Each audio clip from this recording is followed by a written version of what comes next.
Shalom Adonai, Yeshua HaMashiach, Hamalé, Hamalehim, é uma alegria, querido, estar mais uma vez aqui, professor Gerson, Evangelho Genuíno, para trazer até você uma palavra de revelação divina, uma palavra das Escrituras dentro de uma hermenêutica do livro do Apocalipse, num formato não futurista, não historicista, mas dentro de uma interpretação cabível e a mais coerente que é o preterismo.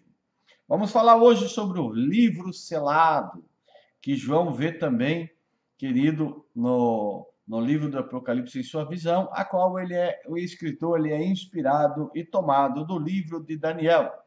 A sua literatura, o seu sistema literário, a sua maneira de escrever é inspirada no livro de Daniel. Vejam as semelhanças. Apocalipse capítulo 5, versículo 1 ao 2 diz: E vi na destra do que estava sentado sobre o trono um livro escrito por dentro e por fora, selado com 7 selos. E vi um anjo forte bradando com grande voz: Quem é digno de abrir os livros e desatar os seus selos? Ainda em Daniel nós vimos: E tu, Daniel, encerra essas palavras e sela este livro até o fim do tempo. Muitos correrão de uma parte para outra e o conhecimento se multiplicará. A Bíblia menciona o livro da vida, onde são registrados nossos pecados e boas ações, aonde são registradas nossas justiças e injustiças, aonde são registrados o que devíamos fazer e o que não devíamos fazer. Para entendermos os selos, para entendermos essa metáfora, essa simbologia apocalíptica, precisamos entender o mito do livro da vida. Apocalipse 12 diz assim: E vi os mortos, grandes e pequenos, e estavam diante de Deus, e abriram-se os livros. E abriu-se o outro livro, que é o da vida, e os mortos foram julgados pelas coisas que estavam escritas nos livros, segundo as suas obras, segundo aquilo que praticaram em sua vida. E essa expressão apocalíptica, ela é muito semelhante a que está escrito, revelado na Escritura em Êxodo, capítulo 32, versículo 32 e o versículo 33, que diz: Agora, pois, perdoa o seu pecado, se não, risca-me, peço-te, do teu livro, que tens escrito. Então disse o Senhor a Moisés: Aquele que pecar contra mim, este riscarei do meu livro.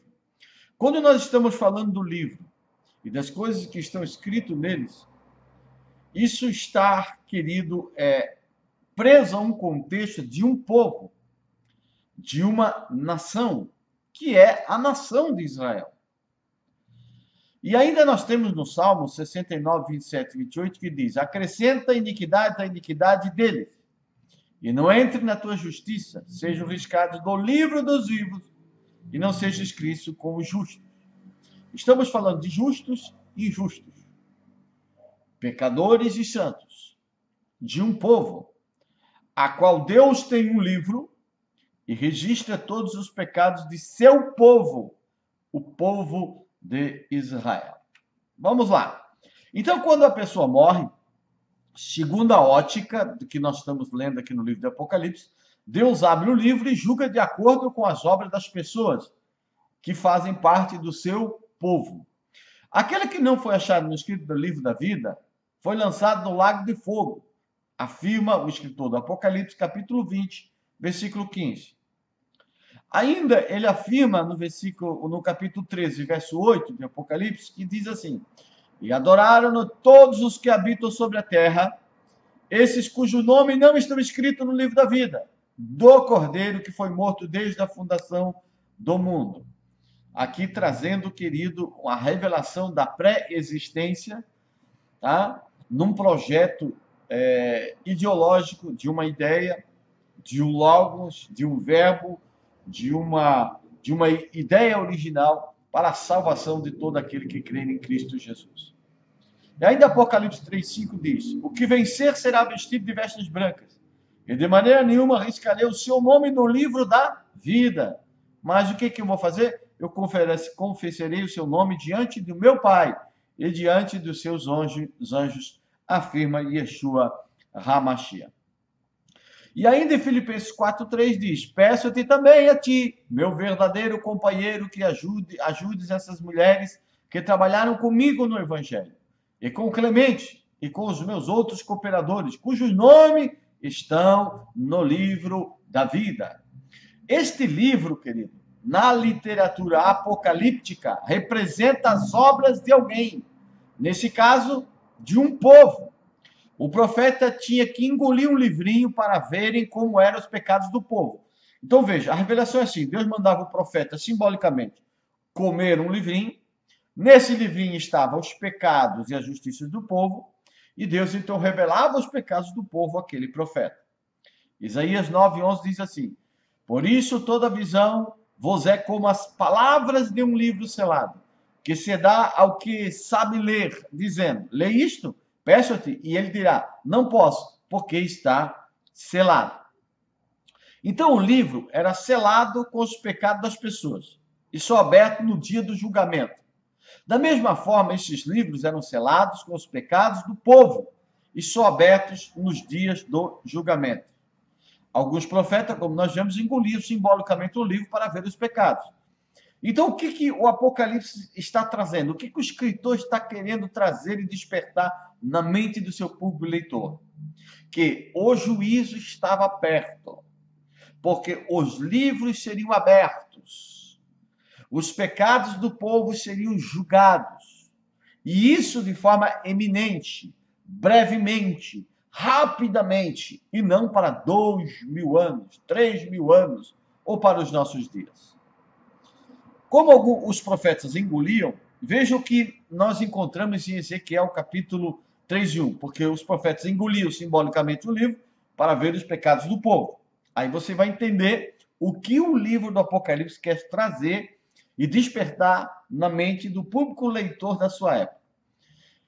Depois me disse: filho do homem, come o que achares, come este rolo e vai, fala à casa de Israel. Então abri a minha boca e me deu a comer o rolo. E disse-me: filho do homem, dá a comer ao teu ventre e enche as tuas entranhas desse rolo que eu te dou. Então comi, e era na minha boca doce como mel. Veja a mesma estilo literário em Apocalipse. Capítulo 10, versículo 9 e versículo 10. Eu fui ao anjo, dizendo-lhe: dá-me o livrinho. E ele me disse: toma-o e come-o, e ele fará amargo ao teu ventre, mas a tua boca será doce como mel. Eu tomei o livrinho da mão do anjo e comi-o, e na minha boca era doce como mel, e havendo comido, o meu ventre ficou amargo. Deu para você entender o que simboliza o profeta engolir o livro? Por quê? Porque ali seria revelado os pecados do povo. E quando o livro é aberto, é porque o juízo estava iminente. Porque Deus aplicaria o juízo sobre os pecados da sua nação e do seu povo, aqui simbolicamente o povo de Israel e todos aqueles que estavam despertos, as ovelhas perdidas da casa de Israel. A aliança, o aion, a era, o período profético, a geração que Jesus disse que não passaria sem que todas essas coisas se cumprissem, estava iminente para acontecer. Isso é fato escrito nos livros. Só não entende quem quer futurizar, quer adulterar, quer congelar o sentido das palavras, negando, querido, os tempos verbais e os pronomes. Porque os pronomes são demonstrativos, que demonstram, apontam a época em que iria acontecer. Quando você usa um pronome demonstrativo dizendo esta, é a mesma coisa que Jesus estivesse apontando o dedo e dizendo esta geração. Negar isso é você ter que voltar para a escola e dizer para o seu professor que ele estava errado e você, através da sua religião, descobriu que esta não é esta. Esta não é esta, presente. Esta é futuro. E isso, querido, dá vontade de rir, né? Mas tá bom, vamos lá. Então, João, ele utilizando essa metáfora para simbolizar o pecado do povo, o livro é selado em Daniel, mas aberto no Apocalipse, simbolizando o julgamento daquele povo. aonde Jesus disse: não passará essa geração sem que todas essas coisas aconteçam. A geração de Yeshua, a geração de Yeshua, geração não é raça, geração é geração. Agora, querer mudar para raça é forçar muito a interpretação, é querer muito ser enganado, ser futurista, ser historicista e negar o mais claro, o mais coerente, que Apocalipse já aconteceu e é uma interpretação clara como a água, num formato pré-terista. Shalom Adonai, Yeshua HaMashiach, Hamalé Hamalim. Deixe seu like, nos ajude. Você aprendeu alguma coisa? Comente, contrarie, deixe o curtir, o discutir para o YouTube, tanto faz. Desde que você interaja com o canal, Deus te abençoe em nome de Yeshua. HaMashiach, Hamalé, Hamalehim, Benei, Ha-Elohim.